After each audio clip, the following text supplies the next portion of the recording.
Vaut mieux tard que jamais, l'édition 2022 de la Journée internationale de soutien aux victimes de la torture a été célébrée ce mercredi 6 juillet au chapiteau du Pullman Hotel.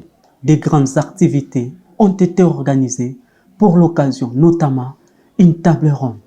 Plusieurs thèmes ont été développés, à l'instar de la répression de la torture par les juridictions militaires en RDC de 2016 à nos jours, statistiques, défis et recommandations, sujet exposé par le magistrat militaire Raphaël Mokuta.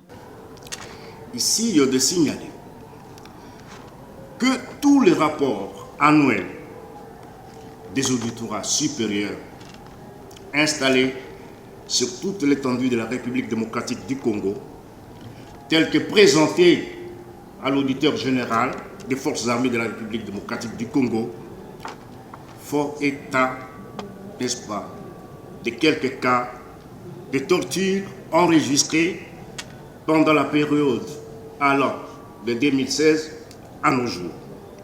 C'est l'institution de l'État en matière des droits de l'homme, la CNDH, à travers son secrétaire technique, est revenue sur sa contribution dans la lutte contre la torture en RDC, laquelle contribution est fixée à l'article 6 de la loi de 2013 instituant cette institution d'appui à la démocratie.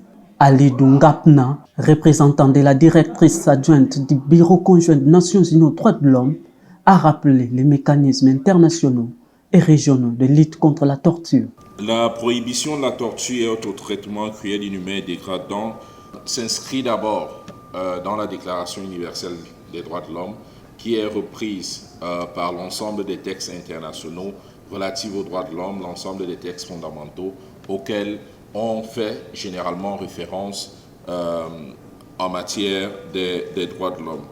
Les textes internationaux relatifs au droit international humanitaire, au droit pénal international, y font également référence, notamment le statut de Rome, les conventions de Genève et leurs protocoles additionnels.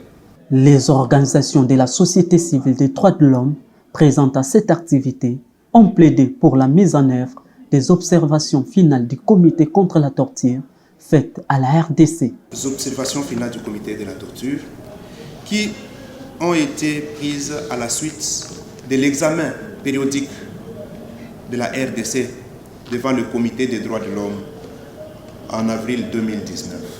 Ces observations finales s'étendent sur au moins 55 actions que le comité a recommandées à la RDC. Parmi ces observations, il y a la mise en place du mécanisme national de prévention contre la torture. La nécessité s'impose pour son implantation, a reconnu le ministre des Droits humains, l'un des modérateurs à cette table ronde. Comme vous pouvez donc le constater, il importe de rapidement doter notre pays des mécanismes qui répondent réellement aux principes édictés par les principes de Paris afin que celui-ci puisse jouer un rôle essentiel dans la prévention de la torture.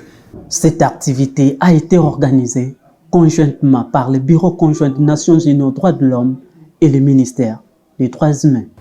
Et